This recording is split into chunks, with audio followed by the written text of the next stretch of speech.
ओम त्र्यंबकं यजामहे सुगंधिं पुष्टिवर्धनम् उर्वारुकमेव वंदनाम् मृत्योर्मोक्षीयमामृतात्। जय श्री महाकाल भक्तों, आपके अपने इस दिव्य ज्योति यात्रा चैनल पर स्वागत है। उम्मीद करता हूँ कि आप सब कुशल होंगे और प्रभु का सिमरन करते होंगे। तो जैसे कि आप जानते हैं, हम अपने इस चैनल के माध्यम से हर रोज श्री शिव महापुराण का एक अध्याय का अनुसरण करते हैं और अपने आप को शिवमय होने का एक सौभाग्य देते हैं। तो जैसे कि हमने कल 2 और 3 अध्याय का सुमरन किया, तो उससे हमें यही शिक्षा मिलती है कि शिव ही सर्वोच्च हैं।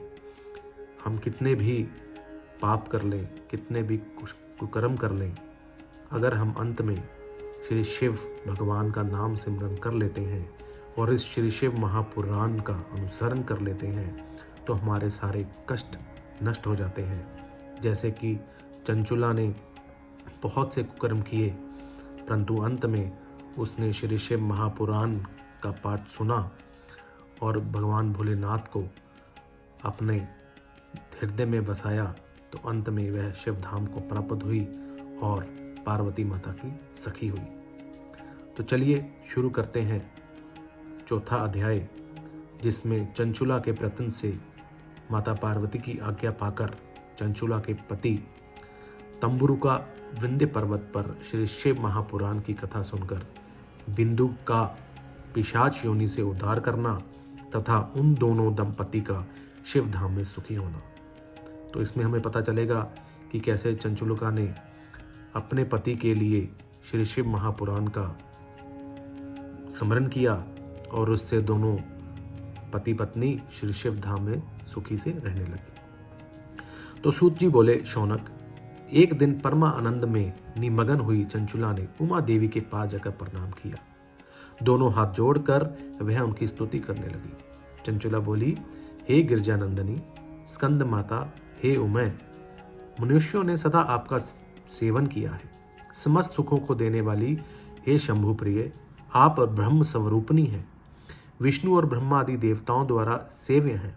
आप ही सगुना और निर्गुणा हैं तथा आप ही सूक्ष्म सच्चिदानंद स्वरूपनी आराध्य प्रकृति हैं। आप ही संसार की सृष्टि, पालन और संहार करने वाली हैं। तीनों गुणों का आश्रय भी आप ही हैं। ब्रह्मा, विष्णु और महेश्वर, इन तीनों देवताओं का आवास स्थान तथा उनकी प्रतिष्ठा करने वाली पराशक्ति आप ही हैं। सूत जी कहते हैं, शौनक, जिसे सदगति प्राप्त हो चुकी थी, वह चंचुला इस प्रकार महेश्वर पत्नी उमा की स्तुति करके सिर झुकाए चुप हो गई। तब करुणा से भरी हुई शंकर प्रिया भक्त वत्सला पार्वती माता जी ने चंचुला को संबोधित करके बड़े प्रेम से इस प्रकार कहा। पार्वती बोले, सखी चंचुले, सुंदरी, मैं तुम्हारी की हुई इस स्तुति से बहुत प्रसन्न हूँ। बोलो, क्या वर मांगती हो? तुम्हारे लिए मुझे कुछ भी अदेय नहीं है। चंचुला बोली, निष्पाप गिरजा कुमारी, मेरे पति बिंदुक इस समय कहाँ हैं? उनकी कैसे गति हुई है, यह मैं नहीं जानती। कल्याणमयी दीन वत्सले, मैं अपने उन पति देव से जिस प्रकार संयुक्त हो सकूं, वैसे ही उपाय कीजिए। महेश्वरी, हे महादेवी, मेरे पति एक क्षुद्र जातीय वैश्य के प्रति आसक्त थे और पाप में ही डूबे रहते थे। उनकी मृत्यु मुझसे पहले ही हो गई थी। न जाने वे किस गति को प्राप्त हुए। गिरजा बोली, बेटी, तुम्हारा बिंदुक नाम वाला पति बड़ा पापी था। उसका अंतकरण बड़ा ही दूषित था। वैश्य का उपभोग करने वाला वह महामूढ़ मरने के बाद नरक में पड़ा। अनगिनत वर्षों तक नरक में नाना प्रकार के दुख भोग कर वह पापात्मा अपने शेष पाप को भोगने के लिए विंध्य पर्वत पर पिशाच हुआ है। इस समय वह पिशाच अवस्था में है और नाना प्रकार के क्लेश उठा रहा है। वह दुष्ट वही वायु पीकर रहता है और सदा सब प्रकार के कष्ट सहता है। सूत जी कहते हैं, शौनक, गौरी देवी की यह बात सुनकर उत्तम व्रत का पालन करने वाली चंचुला उस समय पति के महान दुख से दुखी हो गई। फिर मन को स्थिर करके उस ब्राह्मण पत्नी ने व्यथित हृदय से माहेश्वरी को प्रणाम करके पुण्य पूछा। चंचुला बोली, हे महेश्वरी, हे महादेवी, मुझ पर कृपा कीजिए और दूषित कर्म करने वाले मेरे उस दुष्ट पति का अब उद्धार कर दीजिए। देवी, कुत्सित बुद्धि वाले मेरे उस पाप आत्मा पति को किसी उपाय से उत्तम गति प्राप्त हो सकती है, यह शीघ्र बताइए।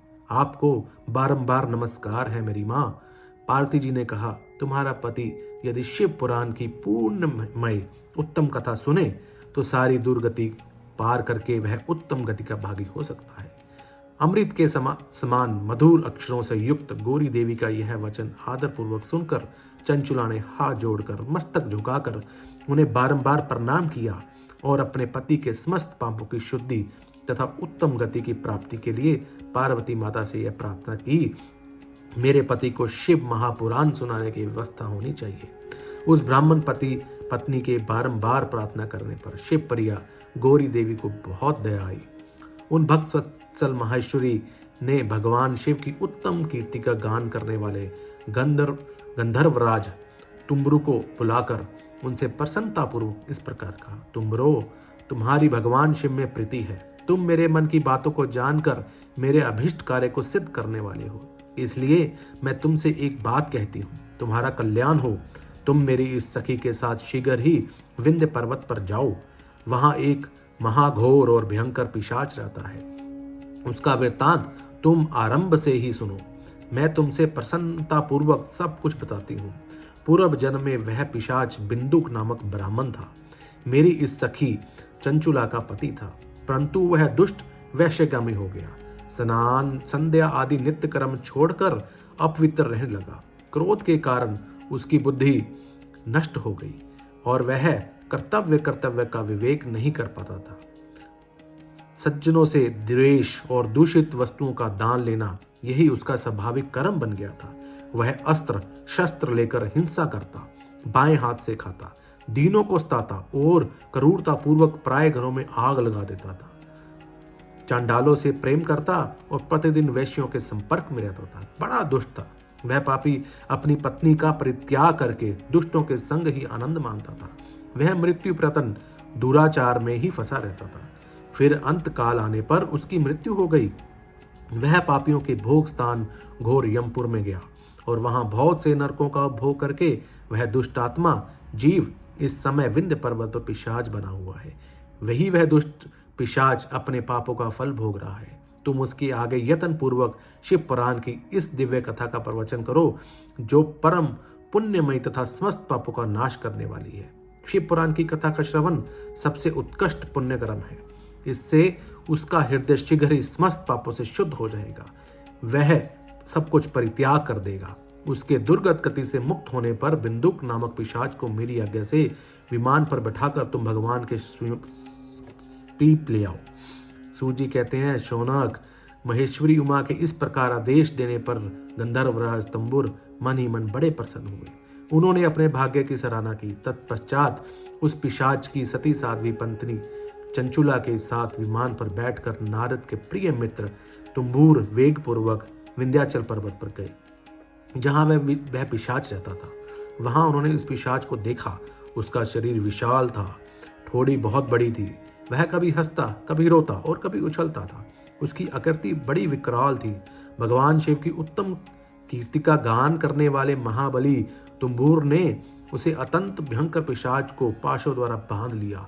तदुपरांत तंबूर ने शिव पुराण की कथा बांचने का निश्चय करके महोत्सव युक्त स्थान और मंडप आदि की रचना की।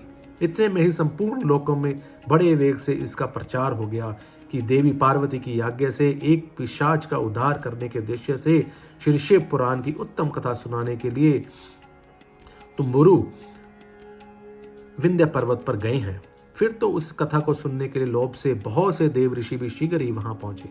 आदर पूर्वक शिव पुराण को सुनने के लिए आए हुए लोगों का उस पर्वत पर बड़ा अद्भुत और कल्याणकारी समाज जुट गया। फिर तंबुरों ने उस पिशाच को पाशों से बांधकर आसन पर बिठाया और हाथ में वीणा लेकर श्री गौरीपति गाथा का गान आरंभ किया। पहली अर्थात विंध्येश संहिता से लेकर 7वीं वायु संहिता तक महात्मा सहित शिव पुराण की कथा उन्होंने स्पष्ट वर्णन किया। 7 संहिताओं सहित शिव पुराण का आदरपूर्वक श्रवण करने वे सभी श्रोता पूर्णतः कृतार्थ हो गए। उस परम पुण्यमयी शिव पुराण को सुनकर उस पिशाच ने अपने सारे पापों को धोकर उस पिशाच की शरीर को त्याग दिया फिर तो शीघ्र ही उसका रूप बहुत ही दिव्य हो गया। अकांतित गौरवर्ण की हो गई। शरीर पर श्वेत वस्त्र तथा सब प्रकार के पुरुषचित आभूषण उसके अंगों को उदासित करने लगे। वह त्रिनेत्रधारी चंद्रशेखर हो गया। इस प्रकार दिव्य देहधारी होकर श्रीमान बिंदुक अपनी प्राण वल्लभा चंचुला के साथ स्वयं भी पार्वती वल्लभ भगवान श्री शिव महाकाल का गुणगान करने लगा। उसकी स्त्री को इस दिव्य रूप से सुशोभित देखकर वे सभी देवऋषि बड़े विस्मित हुए। उनका चित्त परमानंद से परिपूर्ण हो गया। महादेव महेश्वर का वह अद्भुत चरित्र सुनकर वे सभी श्रोता परम कृतार्थ प्रेम पूर्वक श्री शिव का यशोगान करते हुए अपने अपने धाम को चले गए। दिव्य रूपधारी श्रीमान बिंदुक भी सुंदर विमान पर अपनी प्रियतमा के साथ पास बैठकर सुखपूर्वक आकाश में स्थित हो बड़ी शोभा पाने लगा। तदंतर महेश्वर के सुंदर एवं मनोहर गुणों का गुणगान करता हुआ वह अपनी प्रियतमा तथा तम्बरुक के साथ शीघ्र ही शिव धाम में जा पहुंचा। वहां भगवान महेश्वर तथा पार्वती देवी ने प्रसन्नता पूर्वक बिंदु का बड़ा सत्कार किया और उसे अपना पार्षद बना लिया। उसकी पत्नी चंचुला पार्वती जी की सखी हो गई। इस घनीभूत ज्योति स्वरूप परमानंद सनातन धाम में अवचल निवास पाकर वे दोनों दंपति परम सुखी हो गए। तो ये है मेरे शिव का गुणगान, ये है मेरे शिव की कृपा।